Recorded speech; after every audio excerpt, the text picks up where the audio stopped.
Get ready for a really fast video about college basketball for Wednesday, December 30th. I'm super, super busy, but we have to go over everything every day, right? I'm going to act like I'm calm. I'm going to act like I don't have a million things to do and go through this. So we went 10-5 on Tuesday, but it was not a good day. It was not a good day. The things that lost were bad. The pick of the day, Mercer, lost. Bad. That freaking Wofford started raining threes. There's this guy named Storm on Wofford. He's a little scrappy kid, and he always burns me. He's beat me twice this season already. Mercer goes down. Mercer's been the pick of the day twice, and they lost both times. One time they didn't cover, and this time they lost the game. So let's keep that in mind for the future. Southeastern Louisiana is a brutal team, and so is Lamar, but Southeastern Louisiana. Also, Lamar started raining down threes on them. Everybody rained threes against the teams we picked today. Mississippi destroyed Ole Miss, destroyed by Alabama, right? 64. They lost 64 to 82. So this string of losses here is not good. I mean, some comment. I mean, look at what happened home and away. This is not going to be a long video. I can't do a long video, guys. But the homes 10-2, losing Mercer, Eastern Michigan. Look at the away games. 0-3. Nobody's winning on the road. Look at this. There's only two teams that won on the road today in the games that we had. It's this. It's Wofford and Central Michigan. Those were the only two home teams that lost here, Mercer and Michigan, where the away teams doing really crazy stuff. So not a good day, whatever. Don't harp on it. They're going to happen. So Vegas did beat us. So bad day for the algorithm. Now, oh my gosh, ton of games Wednesday. Oh my God. This is the first I am looking at this, guys. I just brought in all the data. There probably will be more games tomorrow. So if you subscribe to this and you get the Google Sheet, here's the Google Sheet. This is what you get if you subscribe all the way till the end of January. It's only $30. There's no games here, for example. You get this one by one, game by game, and I can discuss where these things come from, but that will be updated throughout the day on Wednesday as more picks and stuff become available and odds and things. People asking about games like, why isn't the Purdue-Rutgers game on your list, Ken? I'm like, that's because they didn't have a line for some reason. Maybe it got rescheduled late, and sometimes they don't have lines. It's weird. So the list is not always complete. But the partial complete list that we have has 35 games on it. So we're sorting by descending margin. We're looking for good money lines and good situations. Oh my God, I am so not going through every game. We're going fast, super fast. Here's what we're going to do. Here's how we're going to do this. We are going to try to get you guys to see it. All right. What we're going to do is we're going to blow down the list and say impossible money line, bad money line and a team that's away, bad money line and a team that's away, bad money line at home, bad money line at home. Oh, St. Bonaventure. St. Bonaventure has only played 2 games so far, so don't worry about this because it's distorted because they've only played 2 games. Forget about that. Virginia away at Notre Dame, not a good line on the road at Notre Dame. Don't really like that either. Connecticut DePaul, bad line at home. Arkansas on the road, minus 139. Okay, wait a minute. This, other than being on the road, that's not good. But the rest of this looks good, which is Arkansas is apparently a really strong team this year. Both these teams have played 8 games. Auburn getting more credit than they deserve this year. That's probably what happens. Auburn used to be a really good team. Maybe they're not as good this year. So that's interesting. I don't like that laying points, so you'd have to take them at minus 139. That's okay. It's an okay pick right there. Colorado State minus 714. Can't do anything with that. Like Radford away at Presbyterian. See, here's a team that doesn't have a good power strength. The difference between Arkansas and Radford, and why Arkansas is a much better pick than Radford, is that Arkansas is a 68% team, which is a pretty good team, and Radford's only 9.5. So Presbyterian is awful. But they've only played 4 games too, so just stay away from this completely. There's too much conflicting information, not enough information there. Jacksonville State, bad line.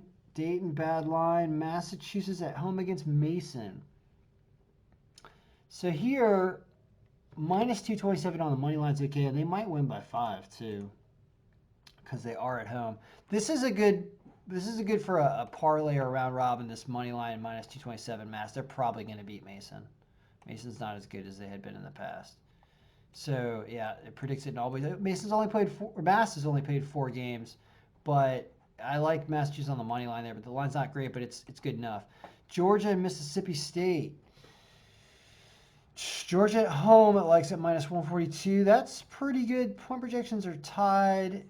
Somebody told me that there was a point guard missing in Mercer today, and that maybe my projected scores were taking that into account because they do involve players that are playing, and it had Mercer losing but projected score. I can't have this discussion. I got too much stuff to do, guys. I'm sorry. I gotta draw the line here. Let's get through the list. Georgia, Mississippi State. It does say this is an okay line. It really does, because that's a 21% marginal difference that it thinks Georgia's better than Mississippi, and they're at home, so that's a pretty good line too. So Massachusetts at home, Georgia at home, Arkansas on the road, but they are on the road, which pushes them below these other 2 picks because you want home teams. As you could see what happened yesterday, home teams win. It'd really be great if that's really all you need to do is just bet on the home team every time and you're going to win money. It's almost that easy. All right, so what else we got? Sacramento State, Mount St. Mary's. So here's something crazy. They've only played 3 and 5 games. That's why. We have this enormous underdog as we like in Sacramento State. So we like Sacramento State plus 13.5, but they are on the road and it's not enough games, so don't pay attention to it actually. Austin P minus 250 on the road. That's not a good line on the road. Tennessee State's bad though. Tennessee State's really bad. That's why. But I don't like it. That's what happens in the games like today with Southeast Louisiana State teams that aren't good, trying to get them to win on the road. It's a bad idea. So stay away from that. Furman's first game of the season, right? No, I thought it was Fordham's got the first game of the season, not Furman. So you can't do anything here, but this is the first time you're going to see Fordham this year. At home, especially against UW. So you can't pay attention to this at all because it's broken because there's no score. A lot of stuff going on. Furman and Chattanooga likes Furman, but the line's not good enough at minus 330. You can't take them minus the points. They're away on top of that, so it's disaster. Can't do anything there. Forget about for Ohio State, Nebraska. Big favorite for Ohio State, but we think it's a sort of a closer game than you'd think. So, but it's unbettable either way. What else we got? Kentucky and Eastern Illinois. Eastern Kentucky, Eastern Illinois. We really think that Eastern Kentucky by points and by everything else covers this 3.5. That's overwhelming. Look at that spread cover number of plus 25. We really have Eastern Illinois scoring a lot of points and winning this game at home. So that's a pretty good pick. Eastern Kentucky is what we like. Southeast Missouri State, I like that team. They are an underdog and they're on the road. I like them. Why do I like them? Because they suck? Don't listen to me. Doesn't like them by points. Now there's too much conflict here. Stay away from SEMO. North Carolina at Georgia Tech. It's favoring North Carolina on the road, but this is sort of a close game. Don't like this on the road at that line. It doesn't favor them in point projections at all either, so watch out. Providence and Butler likes Providence at home at minus 210. Likes them in everything, but only 5 games played for Butler. Butler can be a better team too, so I don't like this at all. Minus 210 is once you get down to the margins that are low like this, that means this team is not that heavily favored to beat this team according to the algorithm. It means it's a much closer game. So that means down in this area, you can't be paying negative 210 for Providence. It's a terrible line. They should be minus 110, 115 for us to take it down there. Although they are a home team, which really helps, but still. Like, the only underdog you have in here is you have Portland away at Seattle, but yeah, there are games here. Yeah, it's likes Portland away at Seattle, but they're awful teams too, so that's why. They're all really bad teams. It likes Penn State away at Indiana at plus 205. How about that? 78-74 in point projections. That might be something to take plus 5.5. They're on the road, which stinks. But it thinks they're a better team than Indiana, so why wouldn't they cover 5.5? Something to think about there. David, God, did we go 10 minutes? But I did not want to do a long video. Davidson at home at minus 110 against Richmond. Super close game, kind of unbettable down here. You definitely don't want to be taking away teams down here. Like, you want to get rid of these away teams, or even think about taking the homes on the other side of that. Like you probably, although Samford against VMU, I don't know, it could go either way. I don't know. Don't listen to me. Too much basketball. Too much going on. Was there a pick of the day? I got to give you a pick of the day before we go. What was the pick of the day? Let's try sorting this a different way real quick. I just can't stop, can I? Let's descending by spread cover. Let's see if there's anything good up here. Yeah, this whole Eastern Kentucky against Eastern Illinois game, I like this. So that means don't play it, right? Because I have the worst instincts ever. No, the other pick that we wanted, let's go back to margins. This is the way to do this. I think it's... No, I only had 2 games, same body measure. It's, what was it? It was... No. This Arkansas-Auburn is just drastically in favor of Arkansas because I don't know what's up with Auburn. How are they doing this year? Let's answer that question, then I'll let you go. Auburn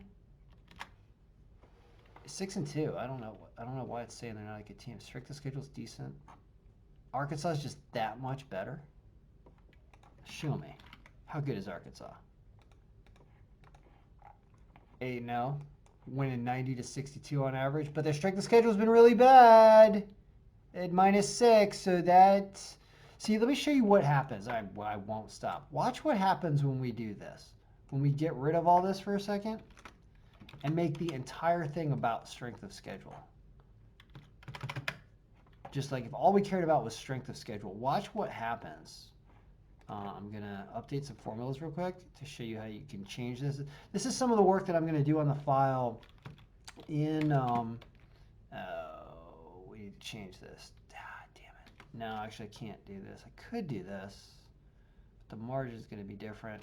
No, you know what, guys, honestly, there's a reason why I'm going to stop right now, because I can't do this. I have other work I have to do, but I will be picking this up in January to do more work like this, to work with the projected scores and work with the things, because what we have here is a situation where Arkansas strength of schedule has been so poor that it is distorting things against Auburn, and that's why we're showing them as such a heavy favorite here on the road, and they're actually not that big of a favorite because the strength of schedule situation has distorted point projections to this point, and they need to get more on an even keel, or what I have to do is adjust this to take into account strength of schedule more, and bring this strength of schedule up and remove some other things like this and bring it down and to get this back to 100 again and then refresh, and then you end up with, well, those two teams, like,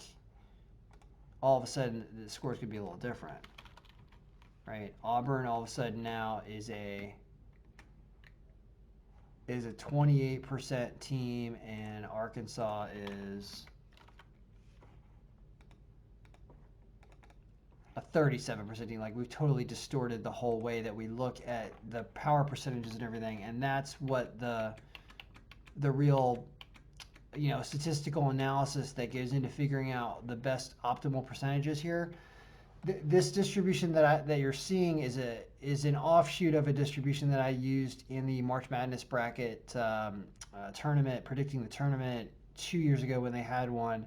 Not last year, because obviously it was canceled in 2020, but this year. But this worked out really well in the past, which is why it's kind of a good formula to use later in the season as there are more games. When we're still in the first third of the season like this, and stuff so distorted, it might not be the most optimal percentage. I just don't know, because I haven't had time to really go through and do all the analysis, essentially.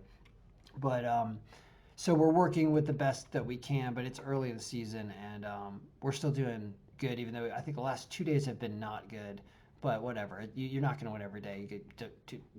You should look at this on weeks-long time scales and even months-long time scales, because you got a season here that's like at least 3 or 4 months. So yeah, don't worry about day to day. Anything can happen from day to day.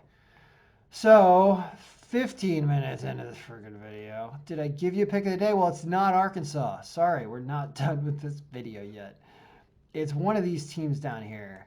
Like I like this Mass against Mason, but I'm partial, so don't listen to me about that. Was it Georgia? 7-8 tie game, 20%. Georgia at home minus 142.